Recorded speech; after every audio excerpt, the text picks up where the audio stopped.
What's going on, everybody? Josh Engleman here for Stokastic.com, back again with the NBA DFS contenders on FanDuel for Monday, April 17th. Now be sure to hit that like button, subscribe to the channel, hit the notification bell so you know when everything goes live, and follow me on Twitter at Josh Engleman. Finally, lineup generator. Sign up for it. Banner at the top of the screen. You see it, 50% off. It's less than $5 for your first week. We generate thousands and thousands of lineups. We get rid of everything that stinks, and then we present the rest of it to you. Lock players, swap players, contrarian lineups, balance lineups, chalky lineups, export up to 20 via CSV. This is a tool that you should be trying out if you're trying to play NBA DFS, so take advantage of the deal now. We're rounding out the bottom of my top 10 with Kevon Looney, James Harden, Klay Thompson, Domantas Sabonis, and Draymond Green on the outside looking in. Who will be my favorites? My top 5 plays for today? It's time to find out. First up at number 5, we've got De'Aaron Fox. He's point guard only, 9,400, projected for 47. The goal is 49. Optimal lineup 44% of the time. Had a massive, absolutely massive game 1. Can he do it again? He's going to need to if you roster him. 39 minutes here for Fox, 1.2 fantasy points per minute. Pace up spot. This is a better game than the first game. Sixers, Nets, a lot less fantasy points in it, so Fox is going to look a little bit better here. 29 points on 30% usage. 6.5 assists, 5 boards, and almost 2 stocks. He just looks good, folks. There's not much else to say.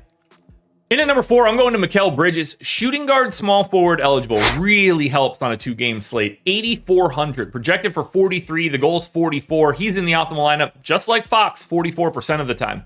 He had a massive first half. Got very quiet in the second half. We'll see how that shakes out for game 2. 40 minutes here for Bridges. Around a fantasy point per minute. Upwards of 1.1, depending on how we're going.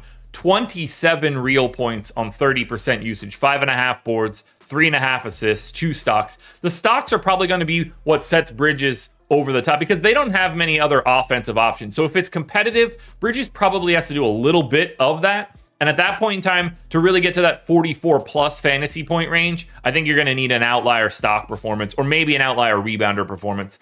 But they're 10-point dogs here. This is not a good spot for Brooklyn. That said, position, price, role, all looks great for Bridges. Staying with the Nets at number 3, I'm going Cam Johnson. Small forward, power forward eligible, 5,700. Projected for 28, goals 30. Optimal lineup 49% of the time. He was on pace to play about 32 minutes in the first one. We're going to do the same thing here. 0.9 fantasy points per minute, 15 points, 5 boards, 2 assists, and a stock and a half. This is a price and position thing. You get both forward spots. Very helpful from a flexibility standpoint. And 5,700 for a starter that has these sorts of rates. We don't have a lot of those on this 2-gamer, so it makes it a little bit easier to get to Cam Johnson. Obviously, feel free to play him with MIKAL Bridges if you want to. You know the path of a Cam Johnson game. He gets hot from 3. Would you be surprised if that happens today? No, it's going to happen probably in one of these games of the series. Why can't it be today? I don't love this one, but Spencer Dinwiddie's in at number 2. Point guard eligible, 7,400. Projected for 38. The goal's 39. He's in the optimal lineup 51% of the time. This price tag just works for the amount of minutes he's going to play. I got him in for 39. He's a fantasy point per minute guy with Brooklyn. 22% usage. That's the one thing that's weird to me. He's not taking this giant usage bump, which I think is in him if it needs to be. 17 points. 9.5 assists. He's getting everybody involved. Really, really big time assist rate for Dinwiddie since the trade. 4.5 boards, a little over a stock. Again, not the best matchup, but if this game is staying competitive against Philly, and it's a 10-point line, so it is tricky, but if it's staying competitive late into the 4th, so you can get real minutes out of Spencer Dinwiddie, he's the second best play on today's slate. Don't forget to hit that like button, subscribe to the channel, and hit the notification bell. But even more importantly, sign up for the lineup generator, $4.48 for your first week. Cancel anytime if you don't like it. Finally, my number 1 contender for today is Kevin Huerter, which I don't think anybody's going to expect. Shooting guard, small forward, 5,400, projected for 27, goals 29, optimal lineup 52% of the time. He's just the best combination of price and position right now. I got him in for 30 minutes, which is about what he played in game 1. He's a 0.9 guy. It's all scoring. 15 points, 4 boards, 3 assists, a stock and a half.